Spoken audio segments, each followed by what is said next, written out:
Hello friends. आज मैं दो दोस्तों की कहानी सुनाने जा रहा हूँ जो कुछ साल पहले एक ही कंपनी में काम करते थे। ये दोनों ही बहुत हार्डवर्किंग थे, बहुत अच्छे थे सेल्स में और ऑलमोस्ट एक ही पोजीशन पर थे। लेकिन ये बहुत एम्बिशियस भी थे और रिच बनना चाहते थे। तो इन्होंने डिसाइड किया कि हम जॉब छोड़कर अपना बिजनेस स्टार्ट करेंगे। लेकिन ये पार्टनर नहीं बने, ये कॉम्पिटिटर बन गए। ये एक ही शहर में इन्होंने बिजनेस स्टार्ट किया, छोटा सा ऑफिस लिया, थोड़ा बहुत पैसा, almost similar kind of activities इन्होंने स्टार्ट करी और फिर इन्होंने अपने प्रोडक्ट्स को सेल करना स्टार्ट किया एक ही शहर से, एक ही सिटी से। दोनों कॉम्पिटिटर बन गए, एक ही तरह के प्रोडक्ट बेच रहे थे। हालांकि आज दोनों दोस्तों की कहानी में काफ़ी डिफरेंस है, इनकी दोनों की कंडीशन बहुत डिफरेंस है। एक दोस्त एक उसी शहर में आज तक काम कर रहा है, उसके पास एक छोटी टीम है, सेल्स टीम, वही प्रोडक्ट्स और सर्विस बेच रहा है और एक ही शहर तक वो लिमिट है। लेकिन जो दूसरा दोस्त है उसने अपना बिजनेस काफ़ी एक्सपेंड कर लिया है। उसका ऑफिस कई शहरों में, एक ही देश में कई सारे शहरों में उसका ऑफिस है और अब वो इंटरनेशनली प्लान कर रहा है जाने की, वहाँ भी ऑफिस खोलने की प्लान कर रहा है। तो क्या डिफरेंस है दोनों दोस्तों में, जबकि दोनों बिल्कुल सिमिलर काइंड ऑफ पर्सनैलिटी थे, एम्बिशियस थे, हार्डवर्किंग थे, टैलेंटेड थे और रिच बनना चाहते थे, सेल्स में भी अच्छे थे। लेकिन ऐसा क्या हुआ जो दोनों के दोस्तों में इतना डिफरेंस आ गया? एक एक लोकल बिजनेस ही खोल के रह गया एक ही शहर में, और जो दूसरा दोस्त था उसने नेशनल लेवल पर अपना बिजनेस एक्सपेंड किया, कई शहरों में अपना ऑफिस खोला और अब वो इंटरनेशनल प्लान कर रहा है, वहाँ ऑफिस खोलने का प्लानिंग में लगा हुआ है। ऐसा क्या हुआ? क्या डिफरेंस है दोनों दोस्तों?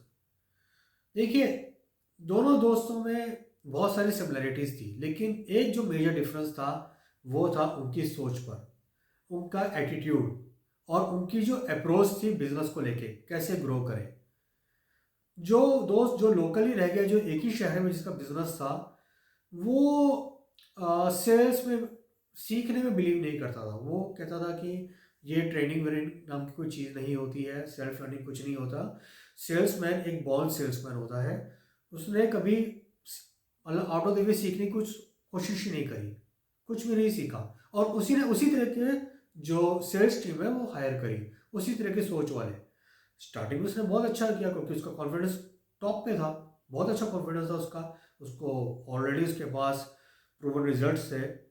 लेकिन धीरे धीरे ग्रेजुअली वो बिजनेस लूज करना स्टार्ट हो गया अपने कॉम्पिटिटर्स को, सिर्फ उसके ये एटीट्यूड कि वो सेल्स ट्रेनिंग, सेल्स में लर्निंग में, स्किल्स और टेक्निक्स में बिलीव नहीं करता था कि उनको सीखे। सेल्फ लर्निंग जिसे मैं कहूँ, वो कहता था कि ये तो एक बाय बर्थ एक टैलेंट है जो हमारे पास आता है और उसी से हम आगे बढ़ते हैं। लेकिन जो दूसरा दोस्त था वो इस चीज़ में बहुत डीपली बिलीव करता था कि सेल्स ट्रेनिंग लेनी चाहिए, सेल्स बुक्स पढ़नी चाहिए, कोर्सेज अटेंड करने चाहिए, सेमिनार्स अटेंड करने चाहिए और अपने आप को ग्रो करना चाहिए, क्योंकि उसे पता था कि वो एक बहुत ही कॉम्पिटिटिव बिजनेस में है जहाँ पे बहुत सारी कंपनीज उसी तरह के प्रोडक्ट्स बेच रही हैं, कस्टमर्स भी ऑलमोस्ट सिमिलर हैं, और उसी लिए उसने अपने आप को डेवलप किया। हर तरह की जो सेल्स में रिलेटेड स्किल्स होती हैं, जैसे परसुएशन हो गया, इन्फ्लुएंस हो गया, नेगोशिएशन हो गया, क्लोजिंग डील्स हो गया, और तो और एडवर्टाइजिंग, ऑनलाइन मार्केटिंग, कैसे रेपो बिल्ड किया जाए, कैसे सेल्स कॉल्स करी जाए, और कैसे ईमेल्स लिखी जाए और इवन सेल्स लेटर्स लिखे जाए, ये सब उसने, ये सारे तरह के डिपार्टमेंट्स में उसने अपने आप को डेवलप किया। सिर्फ यही नहीं, उसने अपने आप साथ में जो अपनी टीम है उनको भी ये सेल्स ट्रेनिंग दिलवाई, इस तरह की कोर्सेज दिलवाए ताकि वो भी अपने आप को ग्रो कर सके। और रिजल्ट आज सबके सामने है। एक दोस्त लोकल लेवल तक रह गया और जो दूसरा दोस्त है वो अब इंटरनेशनल जा रहा है।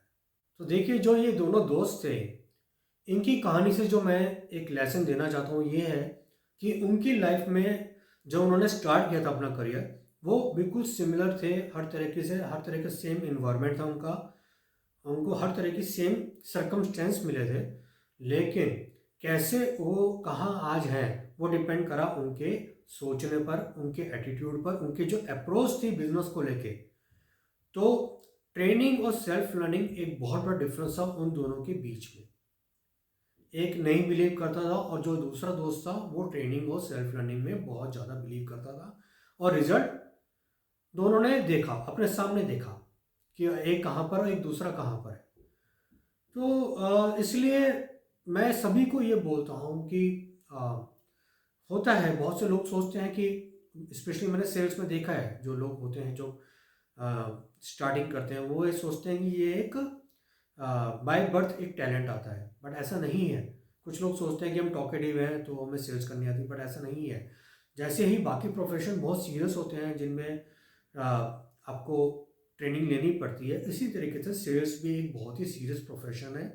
सिर्फ एक सेल्स पर्सन के लिए नहीं, कंपनी के लिए भी एक बहुत सीरियस प्रोफेशन है, जिससे पूरे कंपनी जितने भी प्रोडक्ट्स बना रही है, जो भी वो बेच रही है, जो भी है, वो उन सेल्स पीपल पर डिपेंड करता है। तो इसलिए ट्रेनिंग लेना, सेल्स टेक्निक सीखना और अपने आप को उस पर ग्रो करना, उसमें बेटर करना, अपना मास्टरी करना एक बहुत ही बड़ा डिफरेंस है जब आप आपको आज से लेकर अगले 10 साल में अपने आप को देखेंगे। मैं हमेशा एक एग्जांपल देता हूँ। एक फेमस पब्लिक स्पीकर हुए रीड बकली।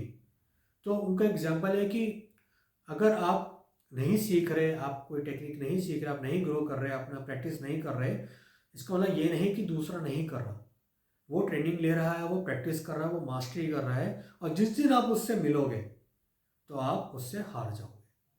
तो ये एक बहुत इंपॉर्टेंट कोट है जो मैं हमेशा याद रखता हूँ कि अगर आप नहीं सीख रहे, आप ग्रो नहीं कर रहे, इसका मतलब ये नहीं कि दूसरा नहीं कर रहा। जिस दिन आपका उससे कंपटीशन हो गया, और अगर वो मास्टरी कर रहा है, वो प्रैक्टिस कर रहा है, वो अपने को रोज़ाना डेवलप कर रहा है, तो ये डेफिनेट है कि आप उससे हार जाओ। तो यही मेरा आज का पर्पस था इस वीडियो का, कि ट्रेनिंग को कभी भी हल्के में मत लें, कभी लाइटली मत लें। और अगर आप ट्रेनिंग नहीं ले पा रहे तो एटलीस्ट आप बुक्स पढ़ना स्टार्ट कर दें, कोर्सेज अटेंड करना स्टार्ट कर दें अगर आपको टाइम नहीं मिल पा रहा। लेकिन अपने आप को ग्रो करने से रोके ना, बिल्कुल नहीं रोके। आपको बढ़ते रहना चाहिए, अपने आप से ही कॉम्पीट करें। अगर आपको दूसरे से कॉम्पीट नहीं करना, अपने किसी आपके साथ ऐसा नहीं हुआ कि आपका कोई दोस्त के साथ आपको कॉम्पीट करना पड़ रहा है, तो अपने आप से कॉम्पीट कीजिए कि आज कहाँ पर है और कल कहाँ होना चाहते हैं। अगले 1 साल में कहाँ होना चाहते हैं, अगले 5 साल में कहाँ होना चाहते हैं, अगले 10 साल में कहाँ होना चाहते हैं। ये सिर्फ आपकी सोच, आपके एटीट्यूड और जो आपकी अप्रोच है अपने आप के लेकर, अपने आप को डेवलप करने के लेकर, अपनी स्टडीज़ को लेके, उस पर डिपेंड करता है।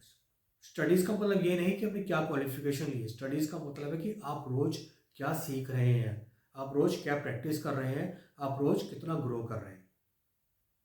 So wish you all the best.